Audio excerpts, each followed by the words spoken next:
Hi, everyone. Welcome to ANAD's third webinar of our ANAD Virtual Conference 2020 webinar series throughout the month of October. My name is Lynn Slosky, and I'm the Executive Director for ANAD, here to welcome you all and introduce you to today's speaker, and then lead a Q&A towards the end. So we will be hearing today from Emmy Johnson, who will be speaking about gender-inclusive eating disorder treatment, breaking the treatment binary. Should be great content. First, next slide, please. First, wanted to give a big thank you to all of our webinar series sponsors, particularly Rogers Behavioral Health for being our lead sponsor. Very generously supporting this webinar series, as well as our other treatment centers who have sponsored and our exhibitors. You can find information about all of these treatment centers at our website. So take a look there and they'll be happy to answer any of your questions that you have about these treatment centers. Next slide. Some housekeeping before I introduce Emmy. During the webinar, you're welcome to type any of your questions in the chat box or the question box throughout the presentation. And then the last portion of the webinar will be reserved for questions. We'll have as much time for Q&A as the presentation allows. And then we'll transition into a post-webinar small group discussion, which will be in a different Zoom meeting room. And we'll give you that link towards the end. After this webinar, you'll receive the recording by email, and tomorrow you'll receive the webinar evaluation. This is what you'll complete in order to get your CE certificate if you are interested in getting your CE certificate. So look out for those. So without further ado, I will introduce you to Emmy Johnson, whose pronouns are they, them. Emmy is an eating disorder professional working as a therapist at Center for Discovery. They specialize in working with LGBTQ populations with eating disorders and trauma, and they love providing trainings and working with transgender clients. They strive to be anti-racist, anti-oppression, and health at every size / anti-sizeism oriented in all they do. Outside of work, Emmy loves going hiking with their dog Lyra and rereading Harry Potter for the 20-somethingth time. So Emmy, thank you in advance for giving this great presentation. And I will now turn off my video and be back to join you towards the end with the Q&A. So take it away. Hey all, thank you so much for having me. I am so delighted to be here with y'all today. I have never done this as a webinar, so if you would please sort of bear with me while we figure this out together. So while this is loading, I will go ahead and introduce myself. So I'm Emmy. I use they, them pronouns. I want to give a shout out to Dr. Rachel Porter. I originally developed the previous version of this webinar or lecture with her while I was her intern. And so this is, at least half her work. And so she's fantastic. I want to start off by talking a little bit about who I am and sort of what my position is in the society, right? So I am a white, butch, non-binary, queer, able-bodied, mostly neurotypical, middle to upper middle class person with education privilege. I'm straight size. And I think it's really important that I acknowledge and name my privileges in order to just note that I'm not the only person doing this work, and I come from a very particular perspective based on my own lived experience, and I have bias based on those things, right? So, everything that I say, I think it's pretty good, and I've checked it out with some folks, but I want to acknowledge that there may be some bias in this work based on who I am and the kinds of experiences I have in society.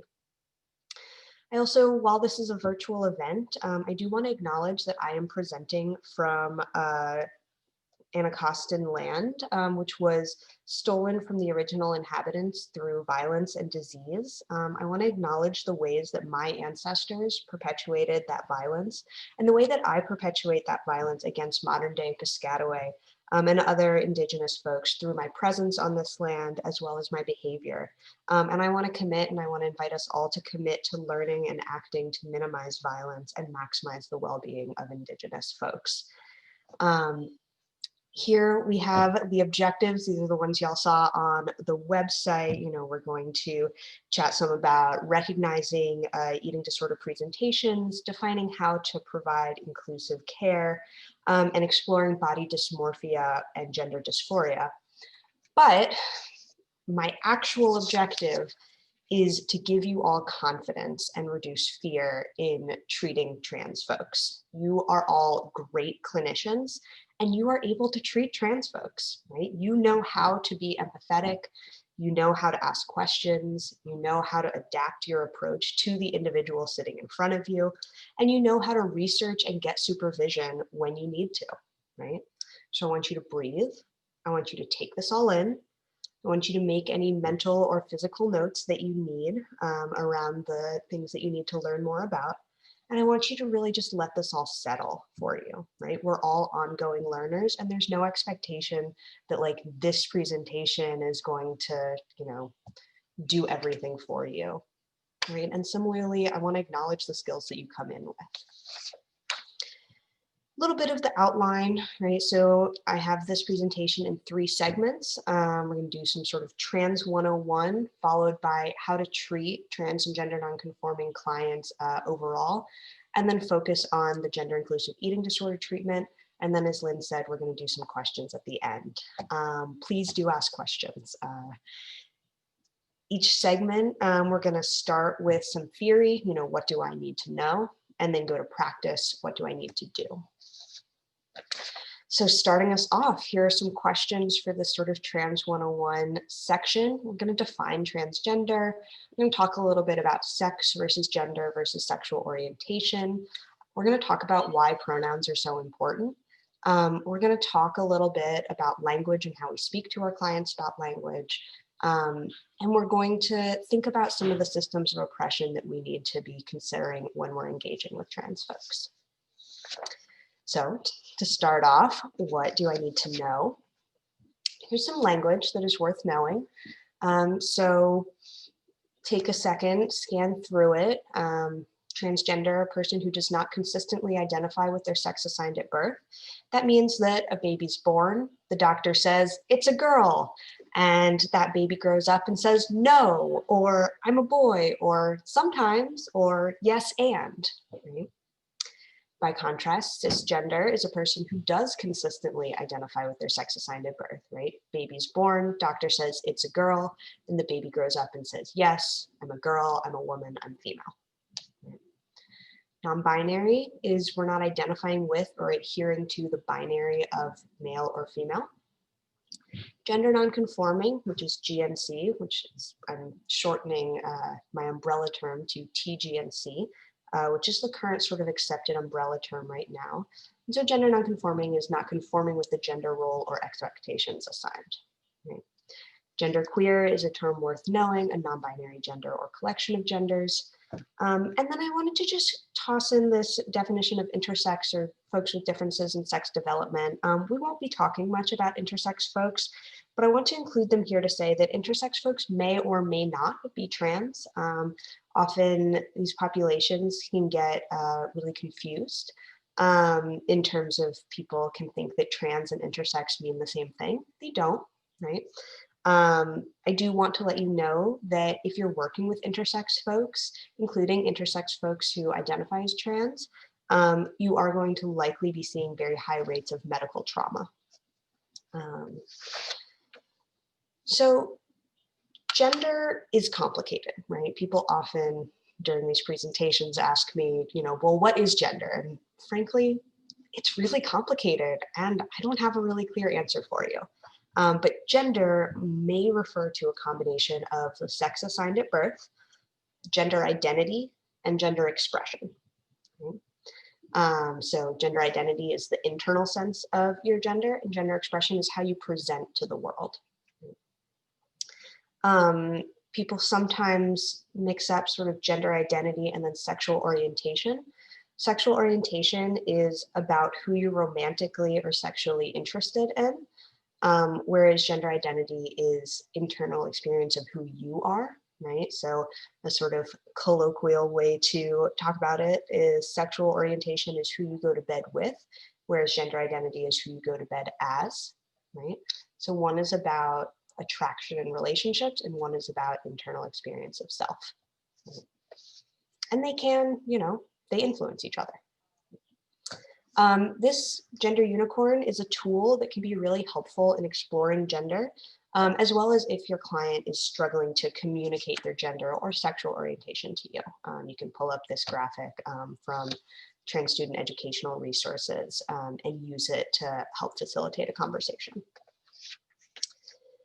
I think it's really important to talk about systems of oppression. And so here are some basic ones we need to know. So there's transphobia, which is fear and or hatred of transgender people. Cisnormativity, which is the assumption that being cisgender is normal, natural, and or the only way to be. And then cissexism, which is any behavior that grants preferential treatment to cisgender people or reinforces the idea that being cisgender is somehow better or more right than being transgender, and or makes trans and non-binary gender identities invisible. And so we need to be remembering that our clients are encountering these systems of oppression. I wanted to do a quick note on intersectionality, which is a term created by Kimberly Crenshaw, who's a Black legal scholar, to talk about Black women's experiences in particular, and refers to the ways that our different identities interact and intersect in order to create our individual positions in society and therefore experiences in society. So trans people aren't just trans, right? We all have other identities that are also occurring for us, that are also part of our lived experience.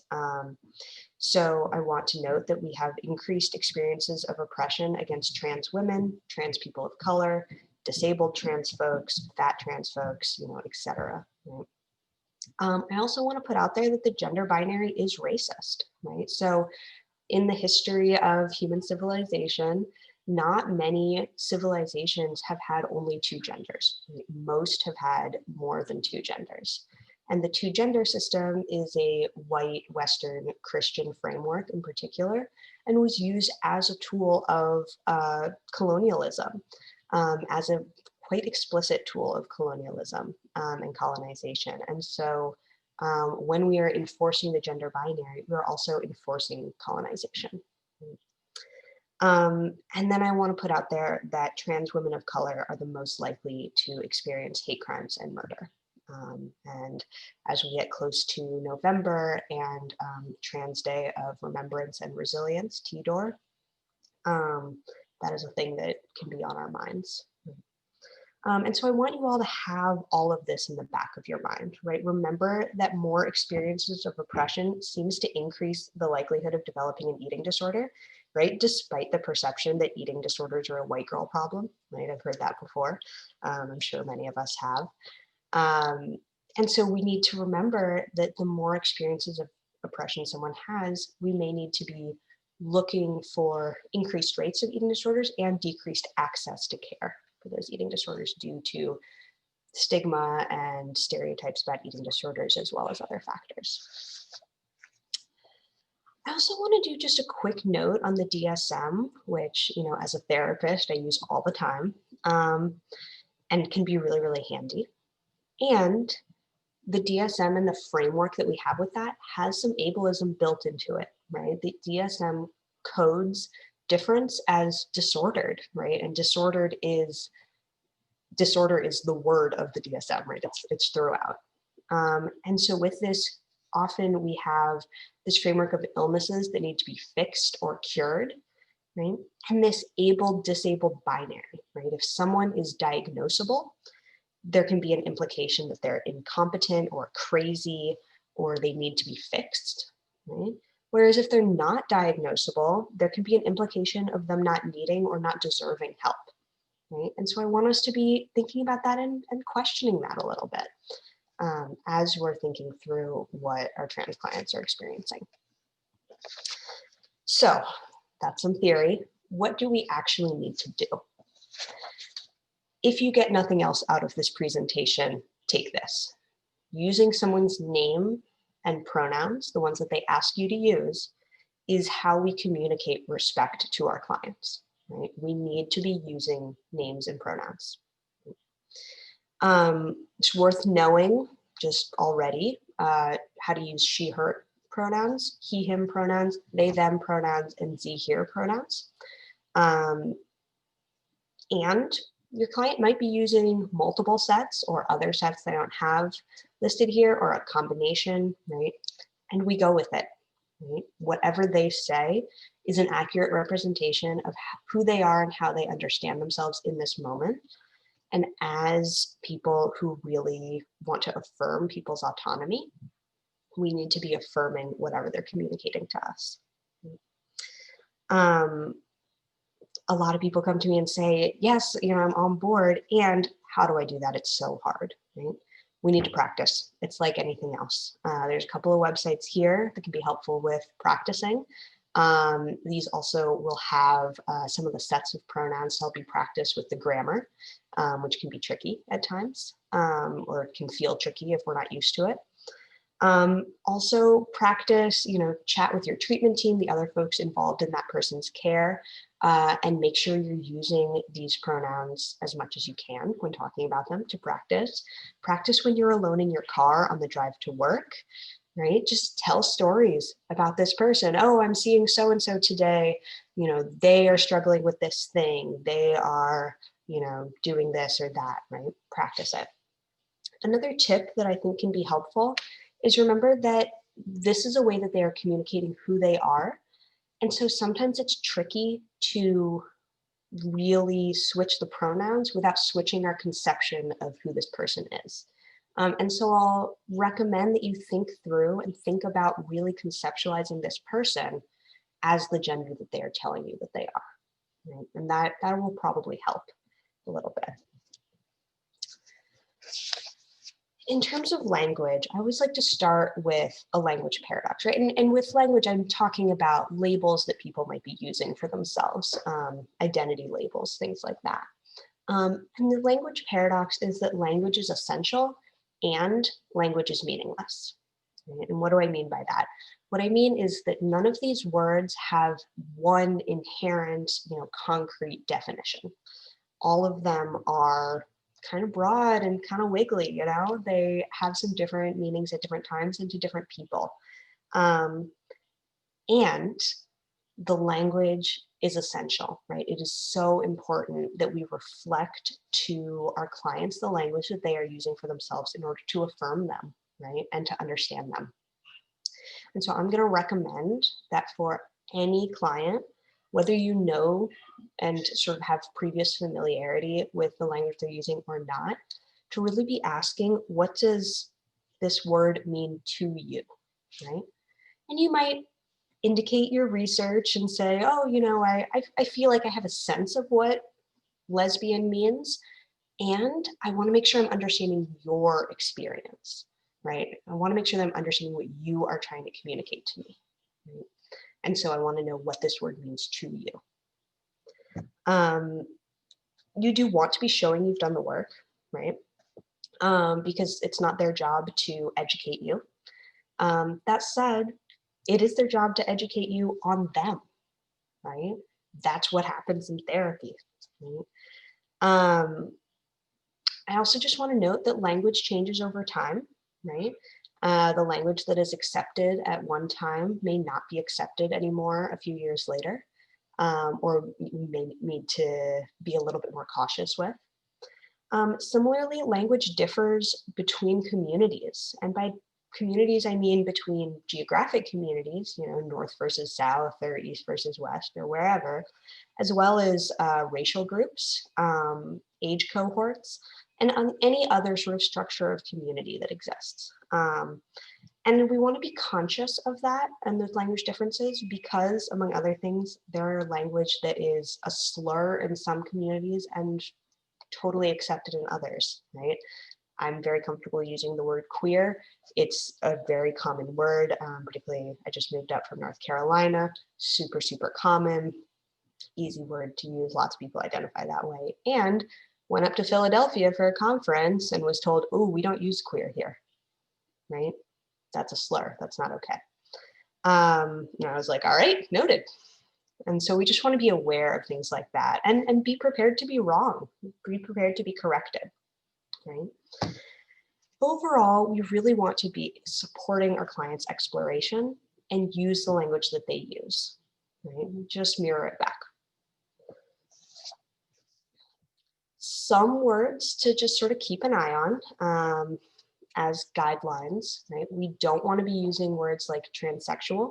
It's a little bit older, more medical, a little bit outdated. Generally, transgender is the more accepted term. That said, if your client uses transsexual, I particularly hear this with older folks, particularly older trans women. But in general, if your client uses transsexual, go for it, right? This is more talking about broadly. Similarly, MTF, which is male to female, or FTM, female to male, can be a little bit focused on the assigned sex at birth in a way that can make a lot of folks uncomfortable. And so we prefer to focus on trans women or trans woman who is a woman who is trans man, a man who is trans. Right? And again, if your client uses MTF or FTM, go for it. Similarly, transvestite, right? Or cross-dresser, something like that, where it's about the clothing not matching the assigned gender. I always have some questions with that, right? Because who decides what gender certain clothing is? Can't it just be a person wearing clothing?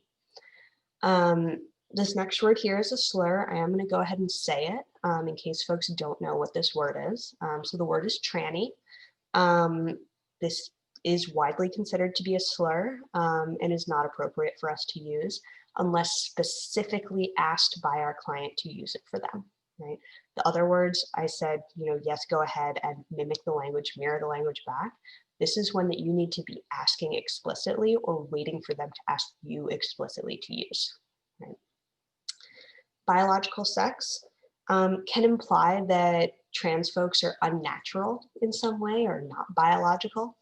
Until we want to be using language of assigned sex or assigned gender at birth, what they were assigned as. Similarly, being born a boy or born a girl, we're born babies, right? It's the doctor who says this is a girl or this is a boy. And so we want to focus on assigned male at birth or assigned female at birth. And then this is one that I see all the time, transgendered. It's just not the word, right? The word is transgender. So that's the end of section 1. Y'all are doing great. Hopping into treating our TGNC clients. What do we do? How do we treat folks? And then I want to talk some about barriers to care for our TGNC folks. So starting again with some theory. I want to talk about the barriers to care so that you know what your clients are bringing in with you. So trans people are much less likely to access healthcare for a variety of reasons. In the 2015 US Trans Survey, 1 in 4 respondents had an issue in the previous year with insurance around being trans, such as denial of coverage for care related to transition or denial of coverage for routine care due to being trans. 1 in 3 people who saw a healthcare provider in the previous year had at least one negative experience related to being trans. And that rate was higher for people of color, people with disabilities. Right? And those kinds of negative experiences could include being refused treatment, being verbally harassed, being physically or sexually assaulted, or having to teach their provider about trans people in order to get appropriate care. Right? And 23% of the respondents to the survey didn't see a doctor when they needed to because they couldn't afford it. Because of fear of mistreatment as a trans person, and 1/3 didn't see a doctor because they couldn't afford it. So that's pretty concerning. That's a huge barrier to care. I also want to talk a little bit about what we call trans broken arm syndrome.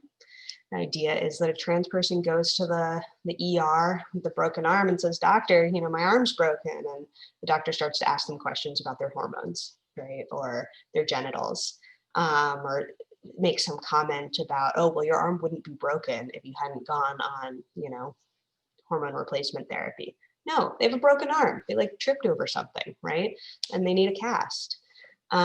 This is a similar experience that we may have seen for our clients in larger bodies, right?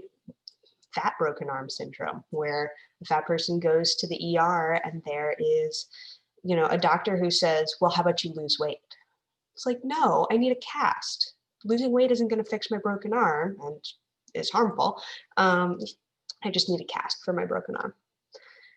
And so I want us to know that these barriers to care are part of what people are coming in with. So I want to talk a little bit about the stigma that our profession has perpetuated, right? So in the DSM, LGBTQ identities have been stigmatized for a really long time. Homosexuality was in the DSM from the very first edition, right? And even when homosexuality was removed in 1973, sexual orientation disturbance was still in there, followed by ego-dystonic homosexuality, which was finally removed in 1987. Right? Similarly, being trans has been in the DSM ongoing since 1980, started with gender identity disorder, which was followed by gender dysphoria, which is better, right? The idea is that we're moving from being trans as a disorder to the distress caused by the incongruence between assigned or perceived gender and actual gender causes distress, right? And that's the disorder. That said, a lot of people don't realize that transvestic disorder is still in the DSM, right? In the paraphilic disorders. Now, some people look at me and say, but Emmy, transvestic disorder specifically says that this is only a disorder if it causes clinically significant distress. And I just want to tell you all that I get clinically significant distress anytime I look at this slide or think about that disorder being in the DSM, right? Just the presence is stigmatizing. So what do we do, right? What do we do about this? I want to show a quick video, that I thought was going to work, but maybe it isn't. All right. It is. All right. Hopefully this will function. As an introduction, this is on Alicia Menendez's talk show. And Janet Mock, who is a trans writer, producer, activist, all around incredible human, was going to be interviewed on Alicia Menendez's show. And they chose to flip roles so that Janet Mock is interviewing Alicia Menendez in the kinds of questions that Janet Mock usually gets. So as we're watching, I want you to think about how this applies to your work. So I'm here with Alicia Menendez. First off, you're beautiful. Thank you. And what's so amazing about you is that if I were to look at you, I would have never not known that you weren't trans. So who was the first person you told your cis to? I have never been asked or felt the need to tell anyone that I was cis.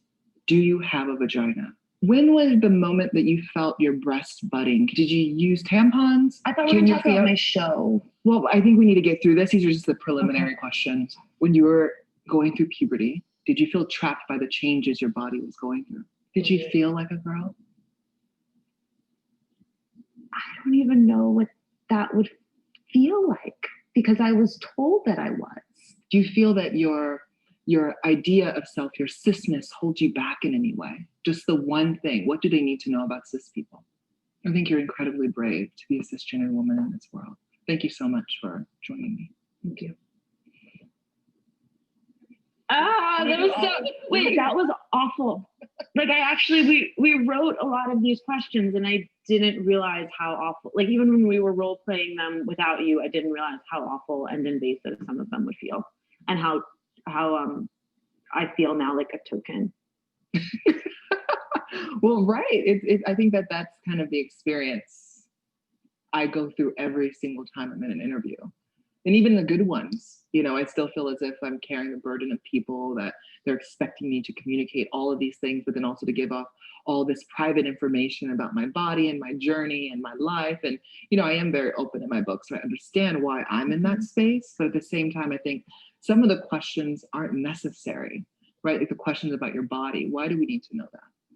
When I was coming into this, I thought we needed to know that as a way of bridging an understanding gap. But when you have the questions turned on you, I understand how much more intimate those questions feel and how they get away from the identity piece of this, which for me has a lot to do with my body, but doesn't necessarily for everyone have to do with the physicality of their sex or their gender. Yeah, what I found so interesting is how uncomfortable I felt asking, but also I came when I was asking you the questions, I came from a space of entitlement of saying, you need to prove to me that your identity in your body is real. And I'm going to ask you these questions because I need to investigate and really make sure that your identity and your body is real and authentic. Like that's where I was coming from. So, and I found myself taking on that role. And I kept on going to the default because I've heard this so many times. Well, our viewers really want to know. And this is something people want to know. Yeah. And it's like, no, you want to know. Yeah. You know what I mean? It's not really like your viewers want to know, but it's an easy space to kind of go to. Yeah, wow. Okay, thank you for that. All right. Thank you for watching that with me. I hope you enjoyed it as much as I do. So how do I treat trans or gender nonconforming clients? The answer is like people, right? You know how to treat clients. Treat your clients like clients. Meet them, get to know them, treat them like a whole individual with many different interconnected parts and identities that all interact, right? Make sure you remember HIPAA, right? Trans status is protected information. Do not out your clients. I had a pair of clients at one point who were both trans men, and both of them, neither of them were out to the rest of the house as trans. And so both of them would come into my sessions and talk about how lonely and hard it was to be the only trans person in the house. And I couldn't say anything, right? I so wanted to be able to connect them with each other, but I could not do it, right? Because of HIPAA, right? And so the most I could do was say, you know, well, that's an assumption, right? But there's nothing else I can say.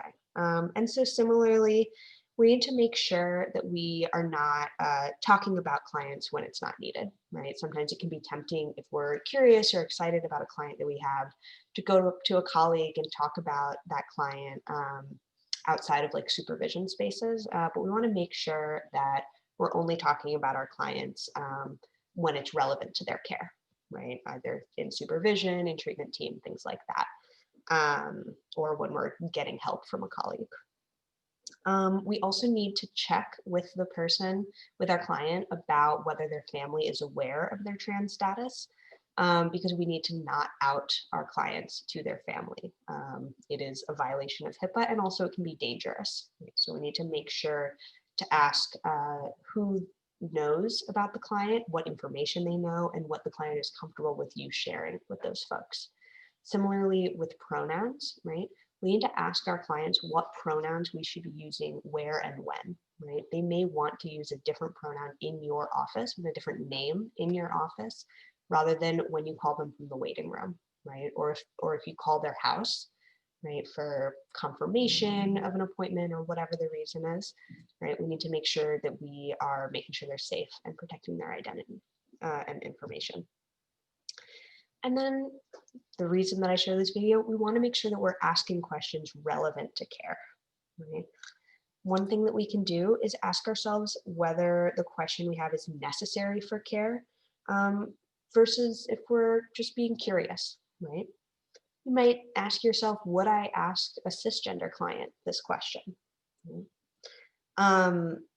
It's really important when we're asking questions that we make sure we tell clients that they don't need to answer the questions, and also that their answers can change, particularly if we're asking questions about identity. We want to keep the questions open-ended, right? If we do need to be asking about identity for whatever reason, right? We don't want to be putting any answers into their mouth, right? And we want to just sort of be a little cautious, right? If we are asking about identity, maybe part of our, biopsychosocial or initial assessment, we can just ask questions like, how do you identify your gender? Right? You don't need to answer, but it would be helpful for me to know a little bit about how you think about your gender and your identity. Okay. And then when we think about questions relevant to care, if there are questions that you're curious about, right? Because it's totally fine and normal and natural to be curious. Think about which of those you can do some Googling on your own time, right? To answer in general. And then if some of your curiosity is like about your client's body, that might be something that we work through on our own, right? And accept that sometimes curiosity is unsatisfied. Okay. I also want to talk a little bit about diagnosing gender dysphoria, right? It is in the DSM. And the first thing I want you to do when you're thinking about diagnosing it is ask yourself if you need to diagnose it. Right? You might need to in order to facilitate your client's access to trans-related care, like hormones or surgery. And that said, consider the dangers of them having it on their medical record, right? If it's on their medical record, they can be identified in that way, which opens more of a door for discrimination. Right? The Trump administration has been trying to say that insurance companies don't need to cover trans-related care. And my question whenever that comes up is, if you're a therapist and you're seeing someone for gender dysphoria, is your therapy trans-related care? And does that mean that insurance doesn't need to cover it, right? Right now, right, Section 1557 of the Affordable Care Act bans discrimination on the basis of sex. The Obama administration interpreted gender identity as being included in that, but the Trump administration says it isn't. A federal court did recently block that rollback that the Trump administration was trying to do due to the recent employment decision, but we still need to consider it, particularly since the employment decision is less than a decade old, or it's less than a year old, and it might get rolled back, right, based on, what might be happening politically. So just think through that in the first place.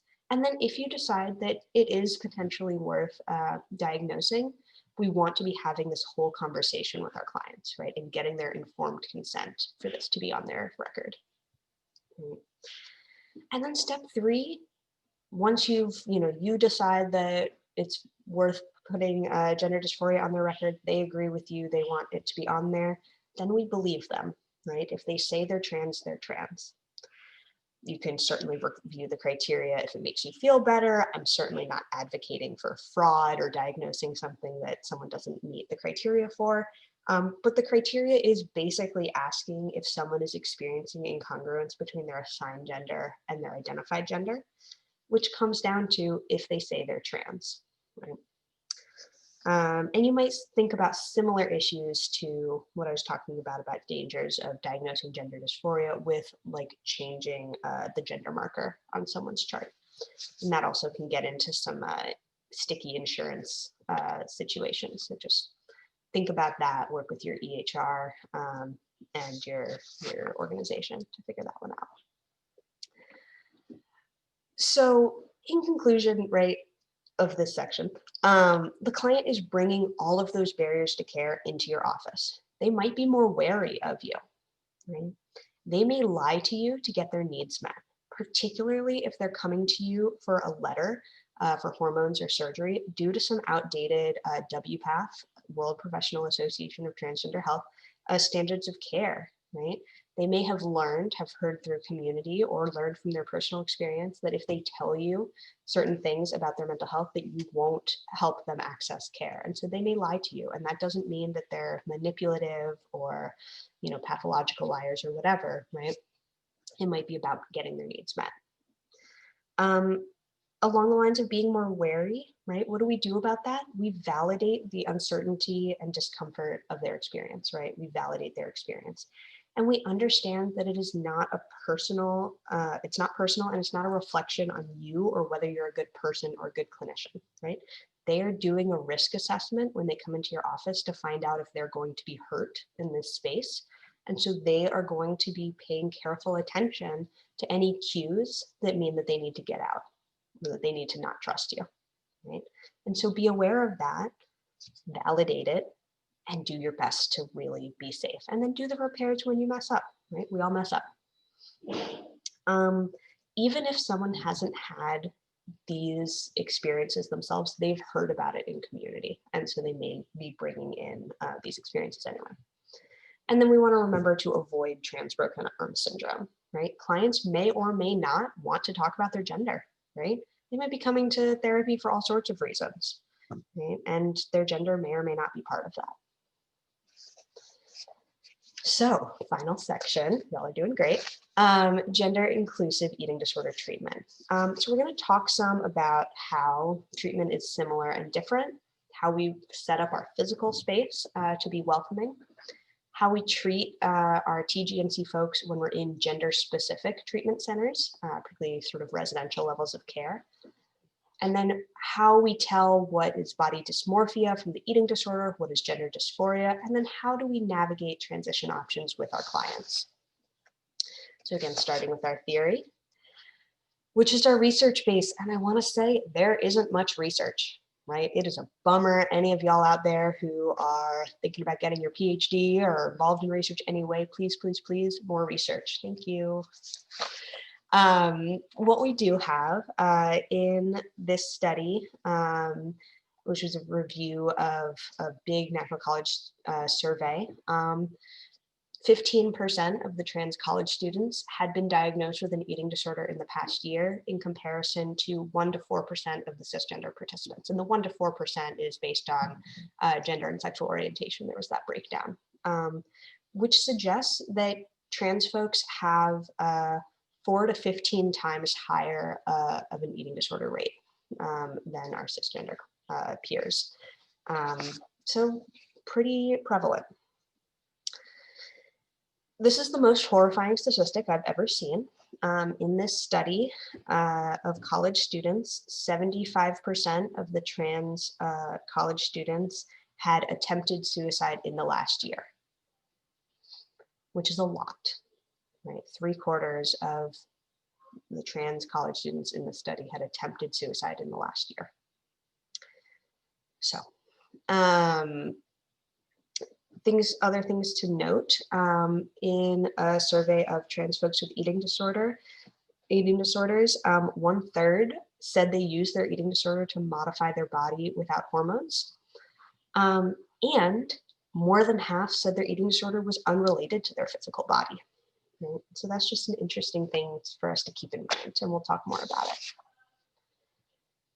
In this study of folks in treatment, trans folks with eating disorders in treatment, some of the challenges were lack of gender affirming care, right? Being misgendered in treatment. Misgendering is referring to someone as the wrong gender, and that's usually using the wrong pronouns. A lack of knowledge or awareness of their identity, and then a need to remain closeted. Again, in the recovery process, I know I do a lot of family therapy. Lack of familial support for identity can definitely be a challenge for recovery. You might have some complicated relationships to their body, and if they're being treated with a positive body image sort of approach, that can be really unhelpful and invalidating. And similarly, they may feel the need to hide their gender identity. Their disclosures of their gender might be ignored, and they might be misgendered or dead named. And dead naming is referring to someone by their old name. I'm going to take a moment here just to acknowledge that you're going to end up misgendering someone or dead naming someone, right? It happens. We make mistakes. We're human. If that happens, you need to apologize, acknowledge, right? And then correct yourself and move on, right? We don't want our mistake to become our client's burden, right? Through over apologizing or anything like that. There is some evidence that hormone treatment in particular alleviates eating disorder psychopathology. There's not a lot of research. And the research base that we have for best practices of this survey of trans folks in eating disorder treatment says that we need to acknowledge complex nature of the body. We need to validate and affirm people's identities and ask instead of assuming. We need to pursue specialized clinical training. So great job, y'all. We're doing it right now. We need to support access to transition and all forms of transition. And we need to help facilitate access to quality care. And we're going to come back to this slide at the end, because I want to talk about what do we do, right? That's the research. How do we put it into practice? Some of the treatment similarities with our cisgender clients, right? The reasons that people have eating disorders may be very similar. Remember that 56% of the trans folks with eating disorders in this study said that their eating disorder was unrelated to their physical body, right? So they're developing eating disorders for the same reasons as cis folks, right? It's control, it's anxiety, it's trauma, it's coping, right? And that may or may not be related to their experience as a trans person. Whatever modality you use is probably effective for trans folks. There's not enough research. Again, shout out to y'all research folks, please do some more research. But if you use DBT, CBT, ACT, whatever you're using, go for it. Probably still works for our trans folks. And then I want to put a plug in for our approach to bodies to be a sort of caring for or accepting the body approach rather than a love your body approach for all of our clients, right? It can be a lot more accessible for our cis clients as well, because it can be hard to go straight from the body dysmorphia, body image distress of the eating disorder to loving the body, right? And sometimes starting with at least, okay, but we have to care for the body. Okay, we have to accept that this is our body. That's more accessible for everyone. Some of the differences that we need to be aware of, right? 32% of respondents did say they use their eating disorder to modify their body without hormones. So we are going to need to address gender in the body. Discuss this with your client and validate their experiences, right? And assist in accessing transition using a choice model, right? Of helping them explore and helping them choose what they want to try out or not try out, right? There's no one right way to transition. Be aware that body image work may look different, right? We need to emphasize the importance of caring for bodies. And we might with that sort of emphasize that we need a healthy body in order to meet our goals. And that can include treatment goals, right? Or transition goals. So if, for example, had a client whose really main goal with eating disorder treatment was to help her body get strong enough that she could have gender affirming surgery, right? Great, use it, right? Any reason that people have to recover, use it.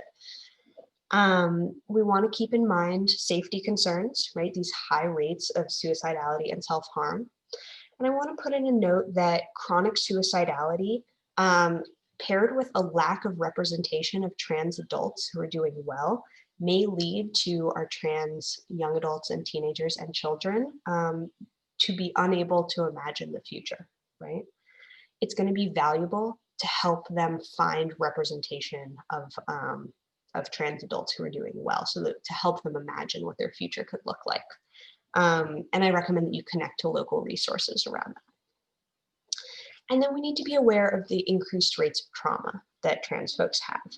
And to remember that that trauma may or may not be related to their trans status. Right?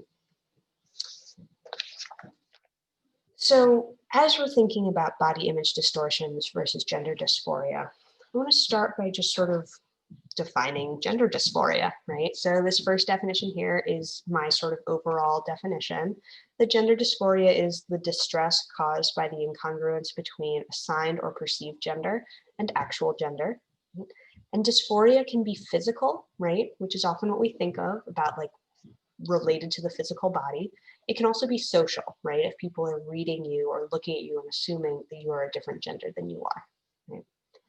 The DSM diagnosis is under the diagnosis of gender dysphoria, talks about a marked incongruence between one's experienced or expressed gender and assigned gender. And then of course it has a checklist to look through.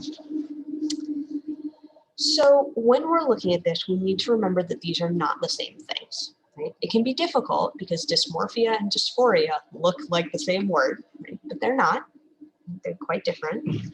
And the love your body message won't work for all of them, right? The only known treatment for gender dysphoria is access to transition, right? So while body dysmorphia or body image distress might be about learning to love and accept your body, that's not the approach for gender dysphoria. As we're going through and working with our clients around gender dysphoria, as well as the body image concerns and distress, we want to make sure we're not assuming what people want their body to look like or be like, right? We need to ask them that if it's relevant to their care, which it may be if we're really engaging in these conversations about dysphoria and body image, right? We want to focus on taking care of the body in whatever form it takes. Right? Using some observe and describe skills, right? I'm a big DBT therapist, it's my thing. But using the observe and describe skills can be really helpful at approaching the body non-judgmentally to start to decrease some of the distress, particularly if people can find parts of their bodies that they don't feel dysphoria around, right? Sometimes things like hands and feet can be a little easier, depends on the person, but and using those observe and describe to help view and at least use non-judgmental language can really help. And this is going to be long-term work, right? Of teasing apart what the client wants, what society wants, what the eating disorder wants, right? This is not going to be, I don't have an answer for you. I wish I did, but I don't. It's going to be long-term work of working with your individual client who's sitting in front of you. And frankly, we need more research. Right? Don't be scared of body alterations in treatment, and also don't force it, okay? It's okay to transition in treatment. We want to do some exploration with the client and chat with them about how these changes relate to dysphoria versus the eating disorder. And we want to talk to them about what body alterations would mean to them. It's really, really important if we're accessing any kind of medical transition, and actually in general, when we're working on providing medical care, it's important that we're working with a medical practice that understands both trans folks and eating disorders, right? I know that sounds like, how on earth am I ever going to find that? They do exist. Shout out to Mosaic in Chapel Hill, North Carolina. And they are pretty rare. If we don't have a practice around us that is already doing this work, it's on us to help make that happen, right? Help arrange for trainings or advocate specifically on behalf of your client to make sure they're getting adequate care and quality care, really. We shouldn't be settling for adequacy. Wanted to mention a little bit about the WPATH standards of care around stability. So in this set of standards of care, it does say that someone needs to be stable in any other mental health conditions in order to start things like hormones or surgery. I think it's important that we think about what stability means. When we're thinking about stability, we need to be thinking about, for our client, how do we maximize their well-being? Some people interpret the stability as meaning you need to be recovered from any other mental illness. However, had a client at one point who everyone knew he was a man, right? Socially transitioned, I think legally transitioned, right? There was no question, family was on board, but family and primary care provider had made an agreement with him that he couldn't start testosterone until he had been eating disorder behavior free for a year. The problem with that is that he would start to recover and he would weight restore to the part that he would get his period. And then he would relapse because that was too distressing. Right? He was someone who needed access to transition in order to recover. Right? I think of stability as we need to be aware that hormones can affect our mental health. Of course they can, right? And so we need to be prepared for that and ready to make any changes that we need to make, which means that residential treatment is actually a fantastic place to start hormones because we got 24/7 nursing, right? We got a team around them all the time. Something goes wrong, like we're there, we got it. So that might actually be a super safe place to start hormones. Right? I also want us, to think about some of the options around transition. I want you all to know the options because there's a lot of options, right? We don't need to start with hormones. Can we have a haircut, right? Can we get some new clothes? Love to, pre-COVID times and hopefully post-COVID times, send people out on passes to a thrift store, right? Buy some clothes that are affirming. We can also use options like using a binder, which compresses the breasts to give the appearance of a flat chest. I know that sometimes we get uncomfortable with any kind of shapewear in treatment. A binder is different than a corset, right? The binder is very appropriate in treatment. And then there are the legal transition options as well as the medical transition options. And I want to remind y'all that the research base that we have shows that supporting gender affirming care does help with eating disorder treatment. As we're supporting transition, I want us to be using a choice model. There's no one way to transition and it's not predetermined, right? There's no path already set out for people to follow, which can be a hard thing, right? And we can validate that for our clients. And then I want to just do a quick note on passing, which is when people around you assume that you're cis. And I want to say that not everyone can or wants to pass, right?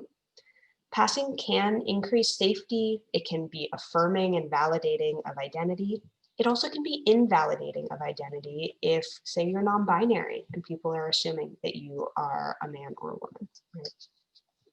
And so that can be complicated. And again, worth having the conversation with your client about it if needed. We just want to make sure we're not assuming that someone wants to pass. Here's some of the transition options, right? Most notably, most of these are reversible and easily experimented with, right? The social ones, easy. They can do this just in your office, right? Without anyone else knowing. Or can experiment within the treatment center or wherever, right? Get the haircut, get some new clothes, right? Try out a new name, try on pronouns. Legal stuff may or may not be reversible, right? Depending on the state, and is kind of a pain. So be prepared for that, prepared to potentially do some paperwork with your clients. And then even most medical treatment options, transition options are at least somewhat reversible, right? So puberty blockers just press pause on puberty. And so that's fully reversible. Hormones have some permanent and some reversible effects. And even the permanent effects will take a while to become permanent and to show up. And you can look up the timelines for that. It will depend on the person. And then surgery, of course, is permanent.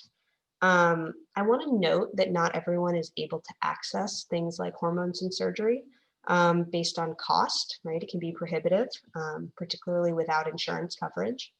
And then also, of course, not everyone, but depending on other medical conditions they might have, not everyone is able to safely have surgery. And that might be a source of grief for your client that you might want to talk to them about. As we're creating gender inclusive spaces, right, we want to think about the bathrooms we have in our facility. If you're in a house like I am, there's no signs on the bathrooms, they're all gender, right? If you're in a place with multi-stall bathrooms, we want to make sure that they are all gender, right? Or there is a single stall all gender bathroom. We want to room people in bedrooms by identity and or by safety. And if possible, we want to ask our clients what is appropriate for them, what they feel best with.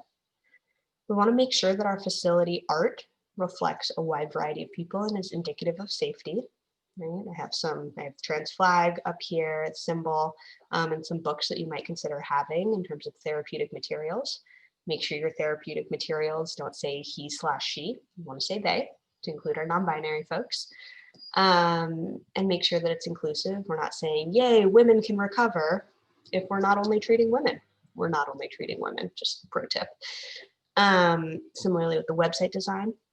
And then we want to make sure that our facility norms and policies are reflective of our support of trans folks. It needs to be written in your non-discrimination policy that you don't discriminate on the basis of sexual orientation, gender identity, and gender expression.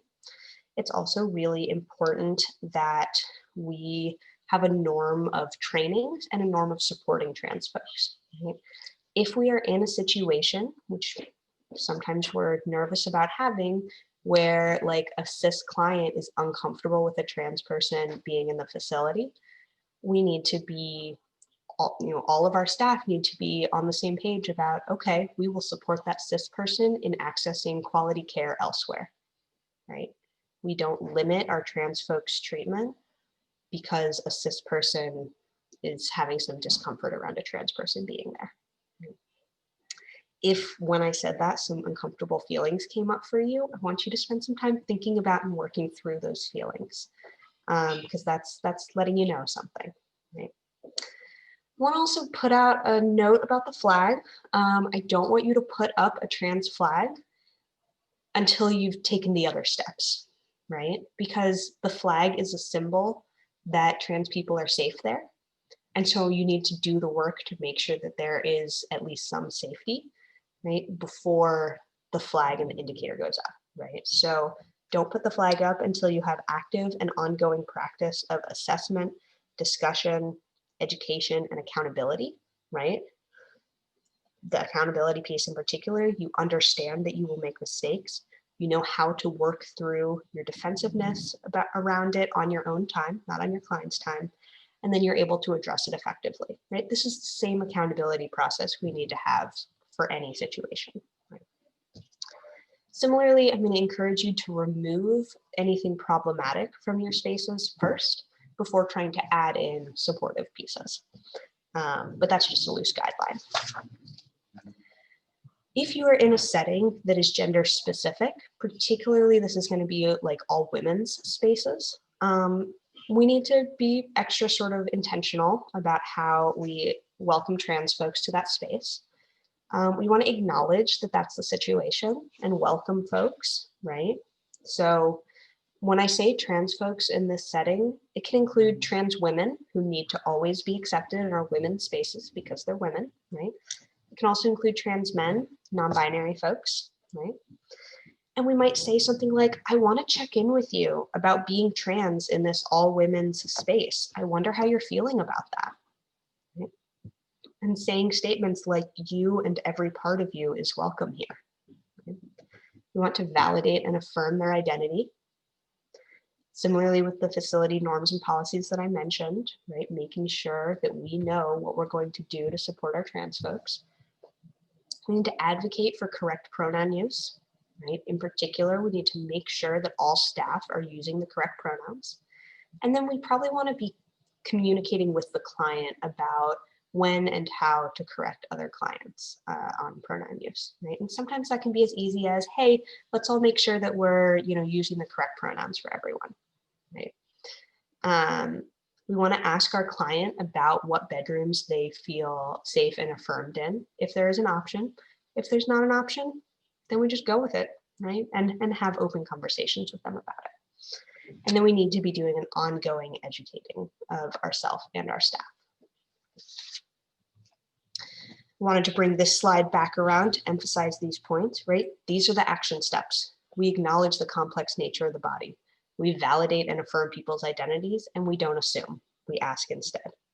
We keep pursuing training, and we educate ourselves, right? So this isn't the last training or presentation you attend. Right? We support access to transition, and we help out with accessing care because we know that it might be trickier for our TGNC folks. Right? And facilitating access to care, that may include doing research about whether the practice we're referring to is affirming, right, and safe. It might be a little bit more work than we do for other clients. We need to just do that work, right? That's part of our jobs. So, questions?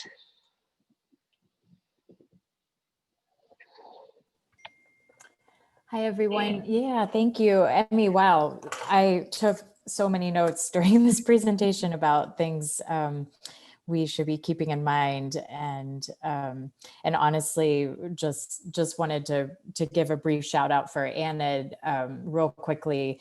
as the executive director for ANAD, so much of what you said during this webinar, we're going to go back into our volunteer training to cross-reference and make sure that we've included in our own training, because it's really powerful information. So thank you for presenting such good information in such a friendly and compassionate way. So thank you for doing that. We do have a lot of really great questions. So I will start with, well, we'll just go in order that they were received. My client needs a letter from me in order to get gender affirming surgery, assuming that is required because their surgeon says it is. What is the minimum information needed to disclose? Yeah, great question. I'm going to really encourage you to look into some resources around letters. There, I believe, is I'm trying to remember the name. I want to say GALAD, like GALAD, something like that, gender affirming letter something, Okay. is a great resource around that. In general, we're going to be wanting to include information about how long you've worked with this person, spelling out the way that they meet the criteria, and how you've assessed them as appropriate for surgery or hormones, right? Mhm. We're going to want to be talking about informed consent, right? I've talked with them, they understand the risks and benefits, they, I feel great about their decision making and their judgment, right? All of these things. If they have any other mental health conditions, we've talked about them, they're well managed, and don't interfere with the decisions. And then one thing that I think is critical is towards the end, a sentence about, if you have any questions or concerns, please contact me at this number, because you want that provider to be calling you instead of just rejecting the situation, right? Yes, yeah, definitely. Very good. Okay, that's great step-by-step guidance. Thank you. Okay, then what if a teen client says, why do I have to accept this body when I know some teenagers are able to start hormones to transition and my parents won't let me? I have no choice other than to manipulate my body via an eating disorder. Yeah, that's really hard. Yeah, that's really hard. So much validation, right? Yeah. It's the biggest thing. So much validation. And then, okay, but what are your goals, right? Do our pros and cons lists, right? Okay, you can manipulate your body in this way. Are there other ways we can access these things? Can we get you a binder, right? Can we ship it to the therapist's office, right? Depending on your sort of ethics. I think that accessing quality care, right, is suicide prevention.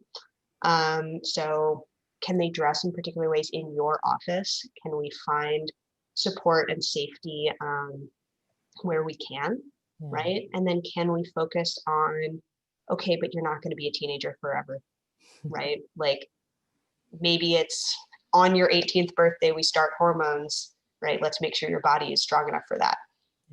Yeah, definitely. Yeah. So, right. So there are some intermediate changes that can be made along the way. Yeah, that's good maybe guidance. doing some family work, right? Like, does this teenager want to have some sessions with family? Can you provide education? Can you help the family access support groups, things like that? Yeah, to begin that conversation so that when they do turn 18, they can get the ball rolling. Yeah.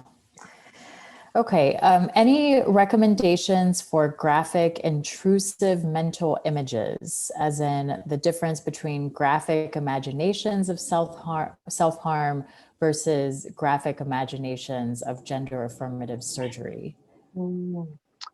Yeah, so I'm going to put out there that I don't know a lot about this, right? But some of the things to think about, right, is whether it's considering safety, right? If people are having graphic images of self-harm, are they acting on them, right? If they're having graphic images of self-harming in ways to alter their body to affirm their gender, right? Are they going to act on them? If they're not going to, can we use those as validating experiences, right? Can we imagine yourself into the body that's comfortable for you? But yeah, in general, this is not my specialty, and yeah. Yeah, but again, taking intermediary steps, doing what you can in the moment. Yeah, that's good. All right. Okay, let me see if you agree with this. So a listener is making a distinction between gender dysphoria and dysmorphia. And they say, ask yourself, can gender affirming care resolve the distress? If yes, that's gender dysphoria. If no, that's dysmorphia. And then they concede that this is a generalized way of thinking, but good to keep in mind. So how do you feel about that distinction? That feels pretty good. The only thing I'll put out there is that our medical interventions aren't always where we want them to be. So sometimes the gender affirming care that we want to be able to provide isn't medically advanced enough to actually have the results. But that doesn't mean that it's not dysphoria. But yeah, I think that's a great sort of way to think about it. Yeah, cool. Another question about hormone replacement therapy, to whatever extent you've had experience, how does it affect appetite and how does that inform our eating disorder treatment? Yeah, that's a great question. I don't know a whole lot about it. It definitely can affect appetite, particularly going on testosterone can increase appetite. Also, sometimes people just feeling better, right, can help stimulate appetite. And I recommend finding resources, particularly for our dietitians out there, finding resources on how to navigate meal plan changes as hormones start to work. There are some resources. Yeah, good. All right. Should we be asking whether a client identifies as cisgender, non-cisgender, transgender during intake? If a client comes into treatment and identifies as a man or woman and does not mention being transgender, but you are aware due to records that they have transitioned, should you bring this up or only do so if the client does? Yeah, so in the BPSA at Center for Discovery, we ask everyone about their identity. I think that can be really beneficial, particularly since we don't want to only be asking people who we suspect of being transgender. We want to ask everyone. We don't assume. Right. I think that it really has to do with what your preference is. And if you are asking about it, I think that there's a lot of benefits to asking. And if you are asking about it, we need to be making sure that we're saying, either way is fine and you don't have to answer. And also, if that ever, every single person I see who says that they're cisgender, I'm like, cool, if that ever changes, just let me know. Or if you ever want to talk about that, let me know. Right. Yeah. Okay. Yeah, that's good guidance. I love your use, your very widespread use of the word "and" throughout this presentation and in your answers. I think it's such a powerful word, especially for this topic. So, yeah, thank you for role modeling that for us. Absolutely. DBT all the way. Yeah. Okay. So we do also, this is more of a comment that I thought was interesting. It was sent in towards the beginning of your presentation when you were talking about barriers to care. And this person says that I want to add to the 1/3 folks experience financial barriers to accessing care. Transphobia and cissexism impact folks' ability to find and maintain work. Being trans is not the reason trans folks disproportionately experience financial barriers to care. Transphobia and cissexism are. So kind of getting at this institutional problem, like that it's so pervasive, it affects every aspect of one's life. Absolutely. Yeah, much higher rates of poverty for trans folks due to transphobia and cissexism, and overrepresentation in career fields that may not offer insurance, like service industries. Yeah. Well, I always like to end on a positive note. So, and I think you did offer so much good and positive guidance and reassurance that as long as we're trying, that's the first step, right? Absolutely. But what advice would you have for someone who is very new to this topic, and like what would be a very good first step for them trying to incorporate more inclusive care at their treatment center? How can they be an advocate in their treatment center that maybe isn't demonstrating as much inclusion as they could be? Yeah, so I think that the two main areas are educating yourself, right? Reading books that you can come across, finding community, finding resources, coming to trainings like this, of course, is a big part. And then just being the person in the room who reminds everyone that trans people exist, Yeah. right? So you're, in a meeting where I don't know, you're making a decision about something related to your treatment center and say, hey, how does this affect trans folks? Or how can we make this space safer for trans folks? Yeah, very good guidance. All right, Emmy. Well, and to everyone listening today, thank you so much for your attention. I don't know if Emmy or Angelo can just real quick screen share that last slide with some final housekeeping. And then Angelo can maybe put up the link to our post-webinar small group discussion.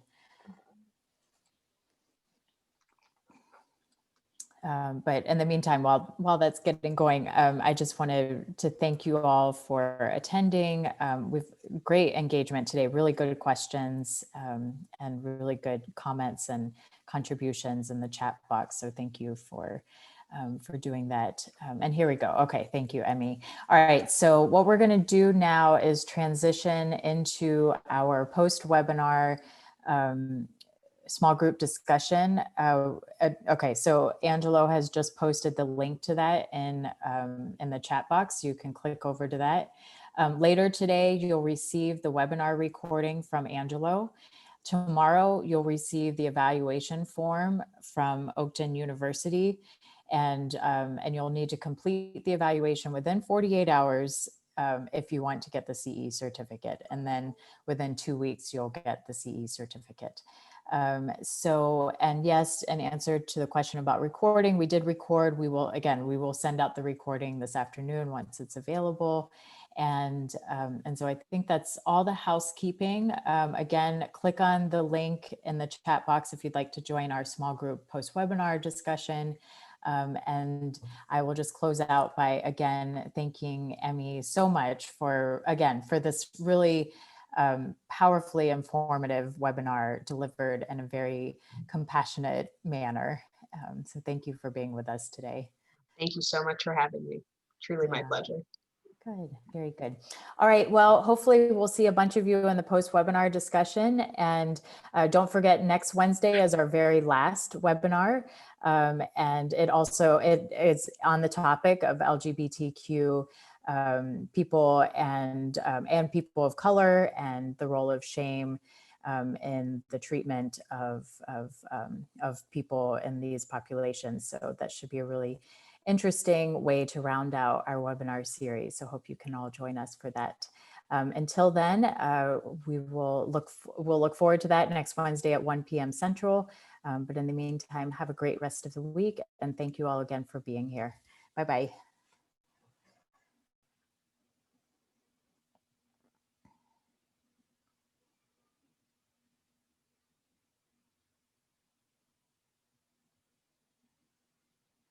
Emmy, that was great. Thank you so much. I'm going to go ahead and head out over to this post-webinar discussion. Sounds good. Yeah, thank you so much for facilitating and the great questions and everything. Yeah, for having absolutely. me. Yeah, absolutely. So we'll be in touch soon. Yep, sounds good. Okay, Bye. Bye-bye.